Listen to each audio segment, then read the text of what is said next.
പിതാവിൻ്റെയും പുത്രൻ്റെയും പരിശുദ്ധാത്മാവിൻ്റെയും നാമത്തിൽ ആമേൻ. ദൈവത്തിലെ ഇന്ന് ഫെബ്രുവരി 17 ചൊവ്വാഴ്ച. അമ്മേ പരിശുദ്ധ അമ്മേ, അമ്മേ പരിശുദ്ധമേ, ദൈവമാതാവേ, കൃപാസനത്തിലൂടെ ഞങ്ങൾക്കും ഞങ്ങളുടെ ദേശത്തിനും അമ്മ മധ്യസ്ഥം തേടി തന്ന എല്ലാ അനുഗ്രഹങ്ങൾക്കും കൃപകൾക്കും ഞങ്ങളിപ്പോൾ ഹൃദയം നിറഞ്ഞ നന്ദി പറയുന്നു.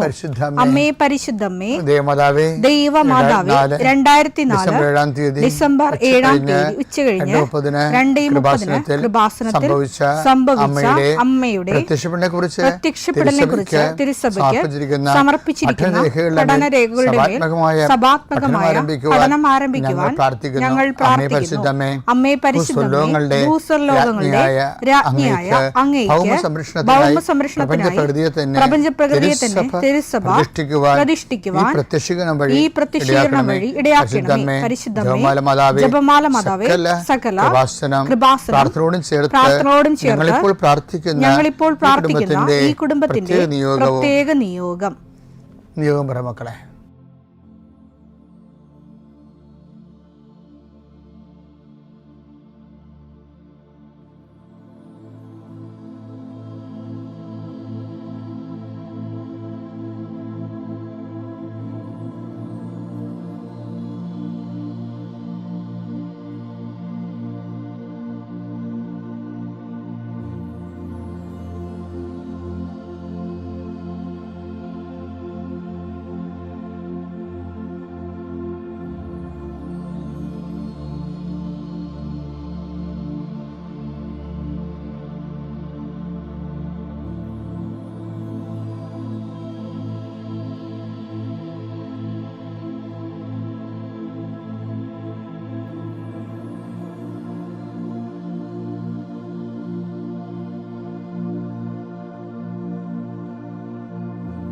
അമ്മയുടെ പ്രത്യക്ഷീകരണത്തിന്റെ ഈ അനുഗ്രഹവേളയിൽ ഞങ്ങൾക്ക് സാധിച്ചു തരുവാൻ കനിയണമേ. ആമേൻ. വിശ്വാസ പ്രമാണം. സർവശക്തനായ പിതാവും ആകാശത്തിന്റെയും ഭൂമിയുടെയും സൃഷ്ടാവുമായ ദൈവത്തിൽ ഞാൻ വിശ്വസിക്കുന്നു. അവിടുത്തെ ഏകപുത്രനും ഞങ്ങളുടെ കർത്താവുമായ ഈശോമിശിഹായിലും ഞാൻ വിശ്വസിക്കുന്നു. ഈ പുത്രൻ പരിശുദ്ധാത്മാവിനാൽ ഗർഭസ്ഥനായി കന്യകാമറിയത്തിൽ നിന്ന് പിറന്ന് പൊന്തിയോസ് പീലാത്തോസിന്റെ കാലത്ത് പീഡകൾ സഹിച്ച് കുരിശിൽ തറയ്ക്കപ്പെട്ട് മരിച്ച് അടക്കപ്പെട്ട് പാതാളങ്ങളിൽ ഇറങ്ങി മരിച്ചവരുടെ ഇടയിൽ നിന്ന് 3-ാം നാൾ ഉയർത്ത് സ്വർഗത്തിലേക്ക് എഴുന്നള്ളി സർവശക്തിയുള്ള പിതാവായ ദൈവത്തിന്റെ വലതുഭാഗത്തിരിക്കുന്നു. അവിടെ നിന്ന് ജീവിക്കുന്നവരെയും മരിച്ചവരെയും വിധിക്കുവാൻ വരുമെന്നും ഞാൻ വിശ്വസിക്കുന്നു. പരിശുദ്ധാത്മാവിലും ഞാൻ വിശ്വസിക്കുന്നു. വിശുദ്ധ കത്തോലിക്കാ സഭയിലും പുണ്യവാന്മാരുടെ ഐക്യത്തിലും പാപങ്ങളുടെ മോചനത്തിലും ശരീരത്തിന്റെ ഉയർപ്പിലും നിത്യമായ ജീവിതത്തിലും ഞാൻ വിശ്വസിക്കുന്നു. ആമേൻ. സ്വർഗ്ഗസ്ഥനായ ഞങ്ങളുടെ പിതാവേ, അങ്ങയുടെ നാമം പൂജിതമാകണമേ. അങ്ങയുടെ രാജ്യം വരണമേ. അങ്ങയുടെ തിരുമനസ് സ്വർഗത്തിലെ പോലെ ഭൂമിയിലും ആകണമേ. അന്നു വേണ്ടുന്ന ആഹാരം ഇന്ന് ഞങ്ങൾക്ക് തരണമേ. ഞങ്ങളോട് തെറ്റ് ചെയ്യുന്നവരോട് ഞങ്ങൾ ക്ഷമിക്കുന്നത് പോലെ ഞങ്ങളുടെ തെറ്റുകൾ ഞങ്ങളോടും ക്ഷമിക്കണമേ. ഞങ്ങളെ പ്രലോഭനത്തിൽ ഉൾപ്പെടുത്തരുതേ, തിന്മയിൽ ഞങ്ങൾ രക്ഷിക്കണമേ. ആമേൻ. നന്മ നിറഞ്ഞ മറിയമേ, സ്വസ്തി. കർത്താവ് അങ്ങയുടെ കൂടെ സ്ത്രീകളിൽ അങ്ങ് അനുഗ്രഹിക്കപ്പെട്ടവളാകുന്നു. അങ്ങയുടെ ഉദരത്തിൻ ഫലമായി ഈശോ അനുഗ്രഹിക്കപ്പെട്ടവനാകുന്നു. പരിശുദ്ധ മറിയമേ, തമ്പുരാന്റെ അമ്മേ, പാപികളായ ഞങ്ങൾക്ക് വേണ്ടി ഇപ്പോഴും ഞങ്ങളുടെ മരണസമയത്തും തമ്പുരാനോട് അപേക്ഷിക്കണമേ. ആമേൻ. കർത്താവേ, നിന്റെ ഉന്നതമായ നാമത്തിന് സ്തോത്രം ചെയ്യുന്നു. കർത്താവേ, നിന്റെ വിശുദ്ധ പൗരോഹിത്യത്തെ മഹത്വപ്പെടുത്തണമേ. കർത്താവേ, സഭയിലുള്ള സാന്നിധ്യം പ്രകടമാക്കണമേ. 40 വർഷം ഞാൻ അർപ്പിച്ച കുർബാനയുടെ യോഗ്യതയാൽ കൃപാസ്ഥാനത്താറെ ജീവനോടെ പ്രത്യക്ഷപ്പെട്ട മാതാവിൻ്റെ പ്രത്യക്ഷീകരണത്തിൻ്റെ യോഗ്യതയാൽ അൾത്താരയിൽ നടന്ന 10,000 ആരാധന ശക്തിയാൽ ദൈവവേദനെ നിന്നെയും നിന്റെ കുടുംബത്തെയും ഈശോ നാമത്തെ ആശീർവദിക്കുന്നു. ഇന്ന് നിന്റെ ജീവിതം അഭിമുഖീകരിക്കുന്ന എല്ലാ വിഷയങ്ങളും, നീ കണ്ടുമുട്ടുന്ന വ്യക്തികൾ, നീ ഭയക്കുന്ന വിഷയങ്ങൾ, ഇന്റർവ്യൂകൾ, ടെസ്റ്റുകൾ, യാത്ര ചെയ്തെത്തുന്ന ഇടങ്ങൾ, നിന്റെ ജോലിപ്പാടുകൾ, ശുശ്രൂഷ ഇടങ്ങൾ കർത്താവിൻ്റെ നാമത്തെ അനുഗ്രഹിക്കപ്പെടട്ടെ. സഞ്ചാരി മാതാവ്, സമയത്തിൻ്റെ അധികാരി, നിന്റെ ഉടമ്പടി വഴികളിലൂടെ നിന്നെ വേർപിരിയാതെ നിനക്ക് വേണ്ടി വാദിച്ചും നിന്നെ സപ്പോർട്ട് ചെയ്തും നിനക്ക് വേണ്ടി നീ ചെയ്യാനുള്ള ജോലി ഏറ്റെടുത്തും നിന്നെ സന്ധിക്കട്ടെ ദൈവവേദലെ. പിതാപുത്രനും പരിശുദ്ധാത്മാശ്രേഷ്ഠ നീക്കുവാമേ.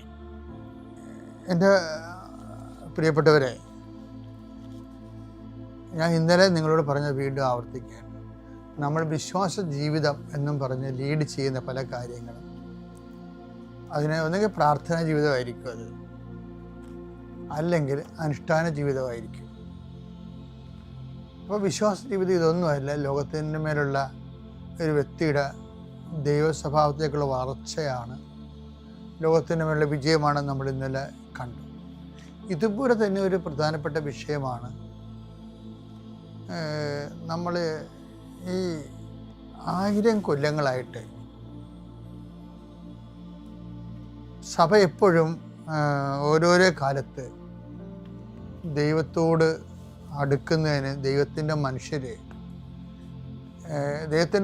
പ്രത്യേകത വെച്ച് കഴിഞ്ഞാൽ അവരെപ്പോഴും ഇങ്ങനെ ഉള്ളിൽ ചിന്തിച്ചുകൊണ്ടിരിക്കും, ദൈവത്തോട് എങ്ങനെയാണ് മനുഷ്യനെ കൂടുതൽ അടുപ്പിക്കുക. അത് എക്കാലത്തെയും ദൈവശാസ്ത്രമൊക്കെ വന്നത് അങ്ങനെയാണ്. അതുപോലെ തന്നെ ആധ്യാത്മികമായ മിഷണറീസ് വന്നതും അങ്ങനെയാണ്. ചില ഒരു പറ്റം ആൾക്കാർ ദൈവത്തെക്കുറിച്ച് എപ്പോഴും ചിന്തിക്കുകയും ആലോചിക്കുകയും അവരോട് ദൈവം ഇൻട്രാക്ട് ചെയ്യുകയും എന്നിട്ട് ഈ മോസസിനെ പോലെ ആ ദൈവത്തെ ജനങ്ങളുമായിട്ട് കണക്ട് ചെയ്യാൻ കൊടുക്കുകയും അങ്ങനെ ദൈവത്തിൻ്റെ മനുഷ്യരോട് ദൈവത്തെ തന്നെ ഇങ്ങനെ നിരന്തരമായിട്ട് കാലത്തിനൊപ്പം വെളിപ്പെടുത്തും. ഇപ്പം കാലത്തിനൊപ്പം വെളിപ്പെടുത്തുമ്പോഴും അതിനൊക്കെ ബേസ്മെൻ്റ് എപ്പോഴും നമുക്ക് ക്രിസ്ത്യൻസിനാണെങ്കിൽ ബേസ്മെൻറ്റ് 2 ബേസ്മെൻറ്റ് നമുക്കുണ്ട്. നമ്മുടെ 2 കാലും, ഒരു കാല് ചവിട്ട് നിൽക്കുന്നത് സ്ക്രിപ്ചറിലും ഒരു കാല് ചവിട്ട് നിൽക്കുന്നത് പാരമ്പര്യത്തിലുമാണ്. രണ്ട് കാലം നമ്മൾ ചവിട്ടി, അതായത് ഒരേ സമയം തന്നെ എഴുതപ്പെട്ട ബൈബിളും എഴുതപ്പെടാത്ത ബൈബിളും, എല്ലാം ബൈബിളാണ്. പാരമ്പര്യം എന്ന് പറയുന്നത് ബൈബിളാണ്. അപ്പം ഈ എഴുതപ്പെടാത്ത ബൈബിള് ആണ് നമുക്ക് വിശിഷ്ട പാരമ്പര്യമായിട്ട് പകർന്നു കിട്ടിക്കണം. അതിങ്ങനെ പകർച്ച അപ്പോസ്തലിക സഭയ്ക്ക് മാത്രമേ അതുള്ളൂ. കാര്യം അപ്പോസ്തലന്മാർ പകർന്നു കിട്ടിയതാണ്. ഈ നമ്മുടെ നൊവേനയൊക്കെ ഇല്ലേ, നൊവേന, അപ്പോൾ നമ്മളവർക്കും അത് ഇടക്കാലം കൊണ്ടുണ്ടായതാണെന്നൊക്കെ പറയില്ലേ. എന്നൊക്കെ പറഞ്ഞ് നൊവേനയെ ആക്ഷേപിക്കുന്നവരുണ്ട്. ഞാൻ ചില സമയത്തൊക്കെ അറിയാതെയൊക്കെ നൊവേനയ്ക്കെതിരെയൊക്കെ എന്തെങ്കിലും പറയും. പക്ഷെ നമുക്കൊരു എളിമയോടെ ഒന്ന് ചിന്തിച്ച് നോക്കിയാൽ നമുക്ക് മനസ്സിലാകും, നൊവേനയാണ് ആദ്യം ഉണ്ടായിരുന്നത്. 9 ദിവസം ഇല്ലേ അവർ അമ്മയും അപ്പോസ്തലന്മാരും കൂടി, നൊവേന വെച്ചാൽ 9 എന്നല്ല അർത്ഥം, 9 ദിവസം അവർ പ്രാർത്ഥിച്ചില്ലേ. നടപടി പുസ്തകം 1:14. ഇവർ ഏകമനസ്സോടെ യേശുവിന്റെ അമ്മയായ മറിയത്തോടും മറ്റ് സ്ത്രീകളോടും അവന്റെ സഹോദരോടുമൊപ്പം പ്രാർത്ഥനയിൽ മുഴുകിയിരുന്നു. ആ 9 ദിവസം അവർ പ്രത്യേക പർപ്പസിന് വേണ്ടി പരിശുദ്ധാത്മാവ് നിറഞ്ഞ് അമ്മയും അപ്പോസ്തലന്മാരോട് പ്രാർത്ഥിച്ചു. അതാണ് നൊവേനയുടെയൊക്കെ തുടക്കം എന്ന് പറയുന്നത്. പിന്നെ ഒരു മിഡിൽ ഏജസൊക്കെ എപ്പോഴും AD 1200 കാലഘട്ടങ്ങളൊക്കെ ഒരു മിഡിൽ ഏജസ്, മധ്യകാലം. അപ്പോൾ ഡൊമിനിക്കൻസും പിന്നീട് ഈ മോഡേൺ കാലം വന്നപ്പോൾ ജസ്യൂട്ടുകളും അവർ മാതാവിൻ്റെ അപ്പാരിഷനുമായിട്ട് ബന്ധപ്പെട്ട് കുറേ അപ്പാരിഷൻ സംഭവിച്ചില്ലേ സഭയിൽ. ഇപ്പോൾ ലൂർദ് ഫാത്തിമയ്ക്ക് മുമ്പ് തന്നെ എത്രയോ അപ്പാരിഷൻസ് ഉണ്ട്. ആദ്യത്തെ അപ്പാരിഷൻ യാക്കോബ്സിലേക്ക് നൽകിയതാണ്. ആദ്യത്തെ അപ്പാരിഷൻ AD 120 മറ്റേ ഉള്ളതാണ്. അപ്പോൾ മരീൻ അപ്പാരിഷൻസ് സഭക്ക് അപ്പാരിഷൻ മനസ്സിലായി. അപ്പാരിഷനിലൂടെ മാതാവിൻ്റെ പ്രത്യക്ഷീകരണങ്ങൾ സഭയിൽ സത്യമാണെന്ന് മനസ്സിലാക്കി കഴിഞ്ഞപ്പോൾ ആ പ്രത്യക്ഷീകരണത്തെ അടിസ്ഥാനപ്പെടുത്തിക്കൊണ്ട് ഡൊമിനിക്കൻ അച്ഛന്മാരും ജസ്യൂട്ട് അച്ഛന്മാരും നൊവേനകൾ രൂപപ്പെടുത്തിയെടുത്തത്. അപ്പം ആ ഒരു കാലഘട്ടമുണ്ട്. അപ്പോൾ പക്ഷെ നൊവേനയ്ക്ക് അപ്പോൾ 2000 കൊല്ലത്തെ പാരമ്പര്യം ഉണ്ടെങ്കിലും പിന്നെ ഒരു പ്രെയർ ഫോം എന്ന രീതിയിൽ ഒരു 10, 700, 800 കൊല്ലത്തെ പാരമ്പര്യമാണ് നൊവേനയ്ക്കൊക്കെ ഉള്ളത്. പിന്നീട് 12-ാം നൂറ്റാണ്ടിൽ തന്നെ വന്നപ്പോൾ തന്നെ 16 നൂറ്റാണ്ടൊക്കെ വന്നപ്പോൾ ജപമാല വന്നേ. അപ്പോൾ ജപമാല പിന്നെ വ്യാപകമായ രീതിയിൽ പ്രചരിച്ചു. പിന്നെ ജപമാലയുടെ ഒക്കെ ഒരു കാലഘട്ടം കഴിഞ്ഞപ്പോൾ ഇപ്പം കേരള സഭയിലാണെങ്കിൽ 1653 കൂനംകുരിശ് സത്യത്തിന് ശേഷം പിന്നീട് ഈ സഭയിൽ നിന്ന് പിരിഞ്ഞു പോയ സഹോദരങ്ങളെ പുനരയിക്കപ്പെടാൻ സെബസ്ത്യാൻ പാതിരി വരുന്നുണ്ട്. സെബസ്ത്യാൻ പാതിരി ഇറ്റാലിയൻ മിഷണറിയാണ്. പക്ഷെ അപ്പോൾ ഡച്ചുകാർ വരികയും അദ്ദേഹത്തിന് എമർജൻസി ആയിട്ട് പോവുകയും ചെയ്യേണ്ടി വന്നു. പക്ഷെ അപ്പോഴേ സെബസ്ത്യാൻ പാതിരി ഇവിടെ വന്നിട്ട് ഈ ഒരു കാർമലൈറ്റ്സ് വിക്കാരിയത്ത് റോം അദ്ദേഹത്തിന് പ്രൊപ്പഗാന്ത മിഷൻ്റെ ഭാഗമായിട്ട് ഇവിടെ സ്ഥാപിച്ചു. ഇവിടുത്തെ സഭകളെല്ലാം റോമിനോട് ബന്ധപ്പെട്ടിരിക്കുന്ന എല്ലാ സഭകളും വരാപ്പുഴ വികാരിയാത്തിൻ്റെ ഭാഗമായി വന്നു. പിന്നെ നമ്മളെ നയിച്ചതും ഭരിച്ചതും എല്ലാം കാർമലൈറ്റ് സ്പിരിച്വാലിറ്റിയാണ്. ഇപ്പം ഞങ്ങൾക്കിവിടെ ആലപ്പുഴ കാർമലൈറ്റ് സ്പിരിച്വാലിറ്റി ഇവിടെ പ്രബലമാകുന്നതിന് മുമ്പ് തന്നെ ജെസ്യൂട്ട് സ്പിരിച്വാലിറ്റിയാണ് ഇവിടെ ഫോം ചെയ്ത് വന്നത്, അർത്തങ്കൽ ബേസ് ചെയ്ത്. അപ്പം അത് ഡച്ചുകാരുടെ കാലമാകുമ്പോഴാണ് അവർ തിരിച്ചു പോകേണ്ടി വരണത്. പിന്നീട് നമുക്ക് കാർമലൈറ്റ് സ്പിരിച്വാലിറ്റി വരണത്.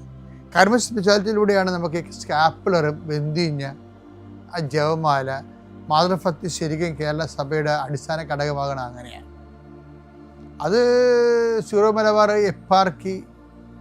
ആർക്കി എപ്പാർക്കിയൊക്കെ തുടങ്ങുന്നില്ലേ, തുടങ്ങുന്നത് 923. ആ ഒരു കാലഘട്ടം വരെ സഭയിൽ ആകമാനം കാർമലൈറ്റ് സ്പിരിച്വാലിറ്റിയാണ് വർക്കൗട്ട് ചെയ്യണത്. അതിനകത്ത് ബ്രീവരി ഉണ്ടാവും, കാരുണ്യ നമസ്കാരം ഉണ്ടാവും, അതുപോലെ തന്നെ ജപമാല ഉണ്ടാവും.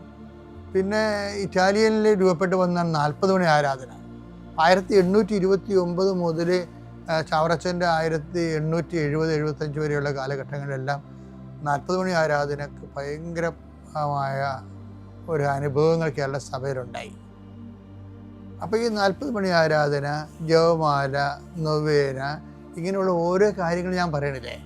അതിനുശേഷം പിന്നീട് നമുക്ക് കാണുന്നത് കരിസ്മാറ്റിക് നവീകരണം. അവർ 75 രൂപ വന്നതാണ്. 75 രൂപ കരിസ്മാറ്റിക് നവീകരണത്തിൻ്റെ പീക്ക് ടൈം എന്ന് പറയുന്നത് 2015 ഏറെക്കുറെ 2015. ഇപ്പോഴും കരിസ്മാറ്റിക് നവീകരണം നടക്കുന്നുണ്ട്. കേരളത്തിൽ കരിസ്മാറ്റിക് ധ്യാനകേന്ദ്രങ്ങളുണ്ട്.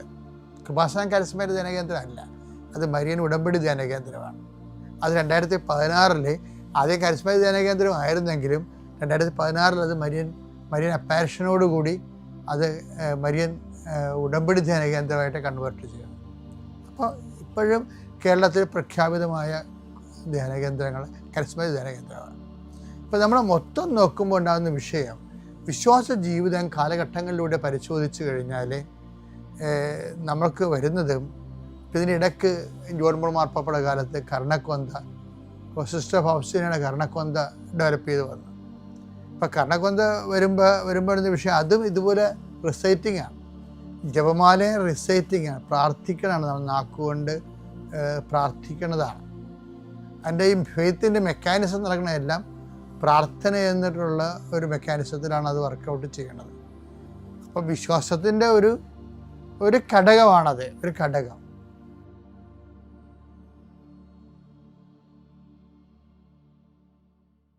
അത്യപൂർവ ദൈവാനുഭവങ്ങൾ ഇനി നിങ്ങൾക്കും സ്വന്തം. ഈ യൂട്യൂബ് ചാനൽ ഇതുവരെ സബ്സ്ക്രൈബ് ചെയ്തിട്ടില്ലെങ്കിൽ ഇപ്പോൾ തന്നെ സബ്സ്ക്രൈബ് ചെയ്യുക. ഈ വീഡിയോ ഇപ്പോൾ തന്നെ നിങ്ങളുടെ സുഹൃത്തുക്കൾക്ക് ഷെയർ ചെയ്തുകൊണ്ട് കർത്താവിൻ്റെ പ്രേക്ഷിതരാകുക.